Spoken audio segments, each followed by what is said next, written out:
Did this man, John Edingfield, stand guard over Abraham Lincoln's body with this musket? Well, let's get to the bottom of that.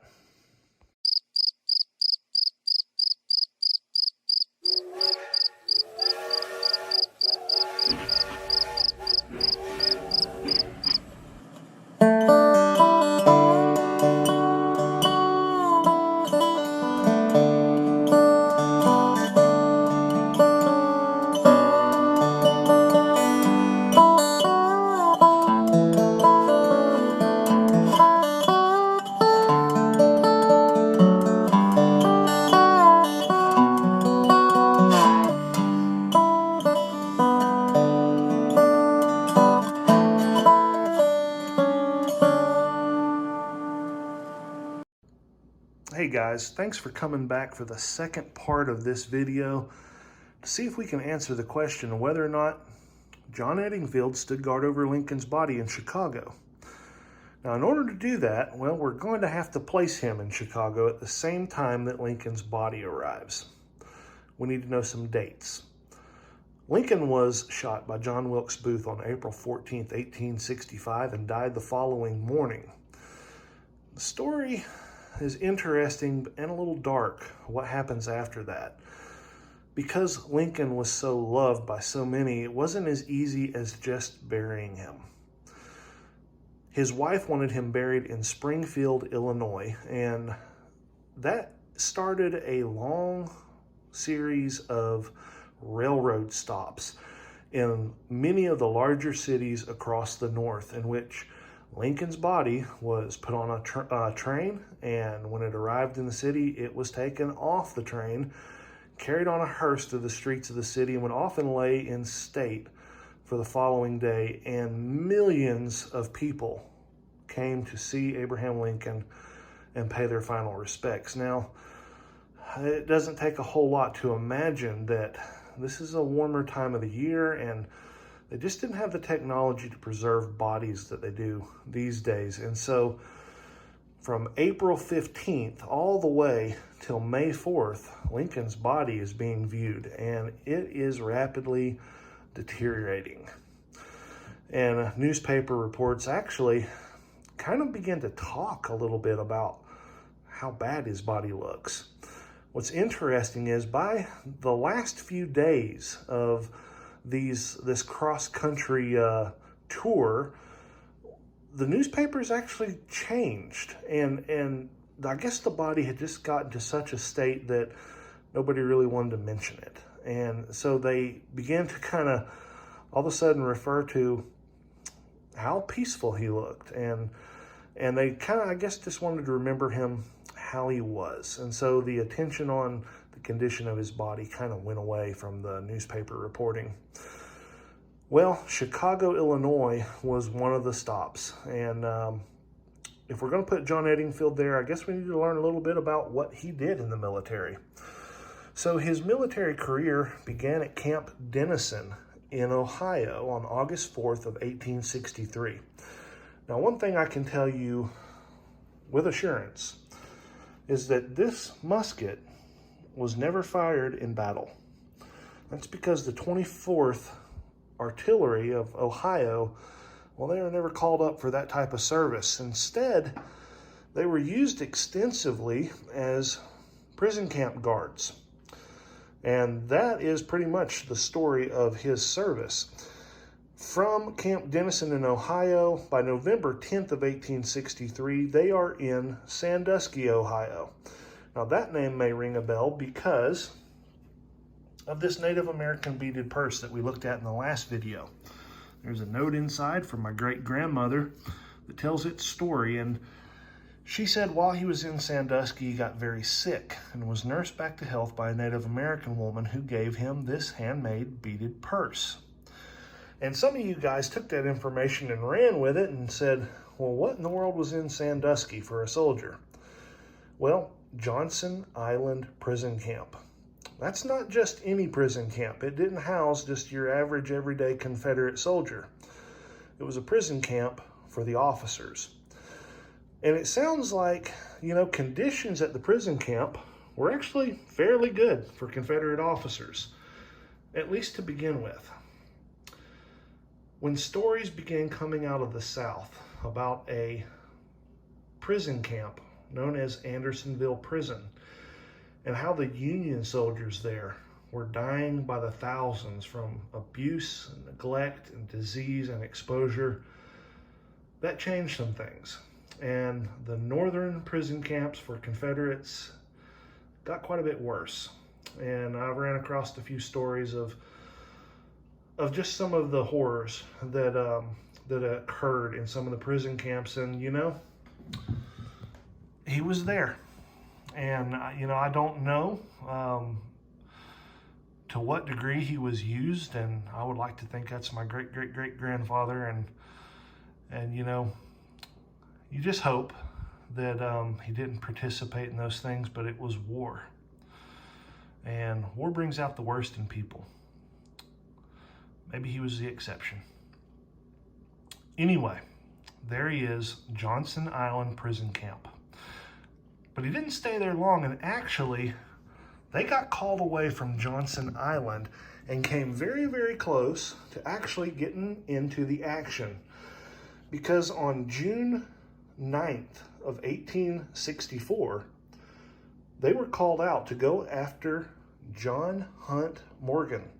Maybe you know the name Morgan's Raiders. Morgan had pushed into the north with a group of Confederate soldiers, and that bothered a lot of people. The North really felt secure. They did not feel a lot of pressure from the Confederates. And to have a group of Confederates running around the countryside terrified a lot of people. And so a lot of soldiers were sent to stop Morgan. And he was eventually captured.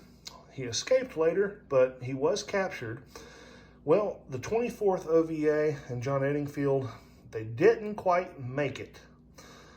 They got counter orders somewhere around Xenia, Ohio. That's South Ohio. And they were called back, but they were not called back to Sandusky and Johnson Island. They were called back to Camp Chase in Columbus, Ohio. And that's an interesting story, why they were called back. It seems that around July 4th, there was an attempted escape of around 2,000 Confederate soldiers from Camp Chase. The plan, interesting plan for escape, the Confederate soldiers had watched a bread wagon every single day come in and out of the camp. And so basically the plan was, when the bread wagon began to leave the camp and those gates were opened, that at the signal of fresh fish, every Confederate soldier in the camp would fall into direct line behind the wagon and just run their way right through the gates. They figured if they just kept pouring through the gates couldn't be closed. Well, somebody gave the signal early and gave it with the wrong wagon, and the wagon didn't show up at the right time, and it all fell apart. But regardless, the idea of 2,000 Confederates running around Camp Chase and the surrounding neighborhoods, that raised eyebrows. And so a lot of soldiers were brought back to make sure that Camp Chase was actually secure. And John Edingfield and 24th Battery OVA, they were some of those soldiers. They didn't stay there long, however. By August 6th, about a month later, by August 27th, they're moved once again to Camp Douglas. Now that puts him in Chicago. Camp Douglas is located right in the middle of the city, and there he stayed throughout the end of the war for a little less than a year at Camp Douglas. Camp Douglas was not as good a camp as Johnson Island was. It's at this camp that I heard a lot of the disease, and there was a lot of smallpox. In fact, of the 24th OVA, there was only 6 deaths in the entire unit there, and all 6 deaths were due to disease. And so disease was rampant in the camp. There were some abuses. I read about one particular form of torture that prisoners and even one Union prison guard were subjected to. And the best that I can tell, it was a device that looked like a sawhorse, if you're familiar with carpentry. But the rail that ran from leg to leg on this sawhorse had a sharp edge. And so men were set astraddle of this device and even had weights tied to either side of their leg, and the device may have been 10 feet in the air, and they just had to sit there. Many of them passed out and fell off. It sounded like a terrible, terrible thing. Once again, war does not always bring out the best in people. But it is in Chicago on May 1st of 1865 that President Lincoln's body arrives on the funerary train. And here's where I think we're going to come as close as we can to answering the question of whether or not he stood guard over Lincoln's body. Lincoln had an honor guard that traveled with him the entire way. This honor guard would disembark off the train with his body and escort his body and guard his body throughout the duration. So in one way, we can say, no, John Edingfield did not directly stand guard over Lincoln's body. That was a special group of soldiers. It's actually the 7th Ohio Infantry that actually guarded Lincoln, not only in his death, but also while he was alive. But that doesn't mean that the story is completely incorrect either, because we have photographs, not only of Chicago, but all of the cities, that Lincoln's body was brought through the streets and taken to some building and basically put on display. And in all these photographs, we see one thing in common: thousands and thousands of people. Lincoln was viewed by millions over the course of these few days, and many of those people that are lining the streets and marching in the parades are soldiers. And they were soldiers that were brought out of local camps. Any soldier that was pretty much close to the area would want to have been there for Lincoln's body. And so I really believe Camp Douglas was only about 3 miles away from where Lincoln's body lay in state. And Camp Douglas was the only garrison for Union troops in the vicinity. So I would imagine that on the day that Lincoln's body arrived, it would be a skeleton crew left at Camp Douglas, just the bare minimum to make sure that prisoners didn't get out of hand. And every other available man, I think, would have been present on that day. And I can understand the claim. If you think about his wartime service, he didn't see a battle. He spent his time guarding prisoners. I think maybe the one thing that would have stood out in his service in his mind was the day that Lincoln's body came by. Perhaps he marched in the parade. Perhaps he stood on the side of the street doing crowd control. I think it very, very likely that he was there and that Lincoln passed by just a few feet away. And I think that would be something that he would remember from his time in the service, and something that he would pass on to his children and grandchildren.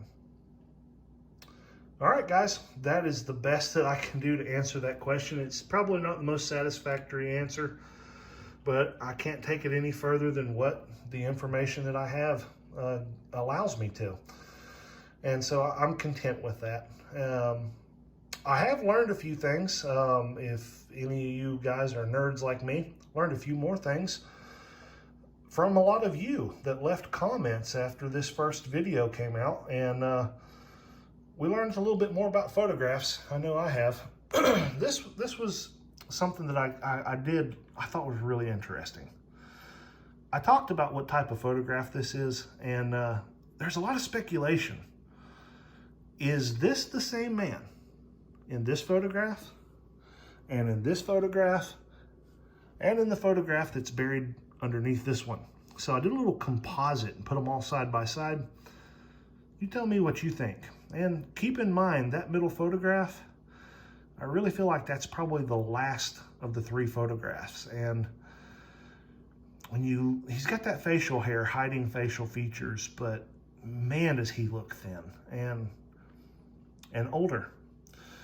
And you just wonder what being a prison guard and seeing the horrors of some of the things that went on, that's bound to show up on your face. Maybe it's not even the same guy, but I think it is. But this photograph right here, it's the reason why I discovered the other one. I took it apart because I wanted to see what it was made of and what it was printed on, and it's printed on paper. It's called a carte de visite photograph. And I told you in the last video, it's a calling card. Well, the carte de visite, man, that revolutionized photography. It was invented in France, and so why it was so popular was, well, these type of photographs, daguerreotype and ambrotype photographs, they're printed on metal plates or glass plates. And you got one copy when you had your picture made, and that was it. When the carte de visite came around, well, this camera would have had 4, 8, even 12 lenses. And so when you had your picture taken, you got 4, 8, or 12 copies, and they were on paper. That's why the backside of this photograph has a stamp on it. And there was something else on the backside too, a paper that seemed to be adhered to the back of it, like this was torn out of something. And indeed it was, because carte de visite started a new hobby, and it was collecting these calling cards. For the first time, people could get photographs of presidents and actors and generals, and it became very popular to collect these calling cards, and they would do it in albums. And it looked like John Edingfield's spent some time in somebody's album before it was ripped out, and for some reason placed in this frame covering another photograph of what I believe is him. So I learned a little bit about that, and also I don't think you guys saw the outside of the case. Would you believe that's plastic? In 1860? I did not think plastic was around yet, but this is a very early form of plastic. It's a lacquer and some sort of wood material, and it was pressed into a mold. It's called a union case. You ever go to a flea market and see something that looks like this laying around? You might consider buying it and opening it up. Might have a little surprise for you on the inside. The last thing I think is this. This is for metal detectorists in particular. You guys that are out there hunting places where battles took place, especially military camps, you better check if you find old folded up pieces of brass. Unfold them. This is very, very thin. It could easily be bent up, and I suspect there's more than a few of these laying around, folded up, and man, you talk about an easy piece to throw into the old trash pouch. They're actually pretty rare. What it is a stencil.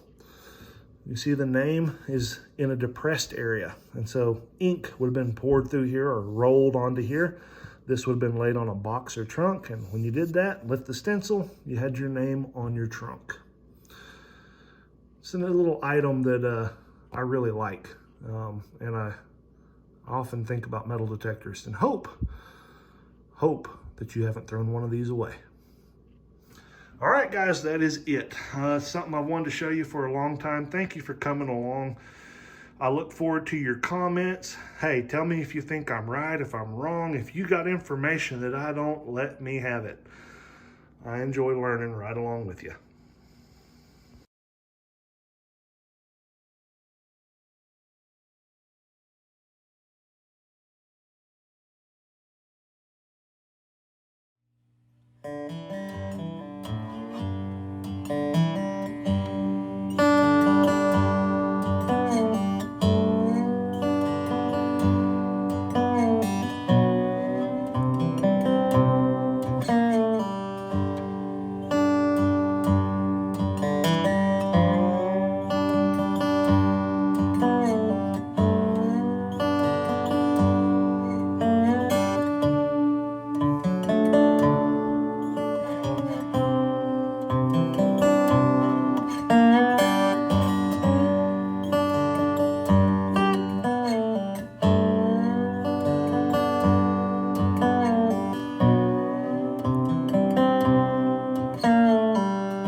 Bye.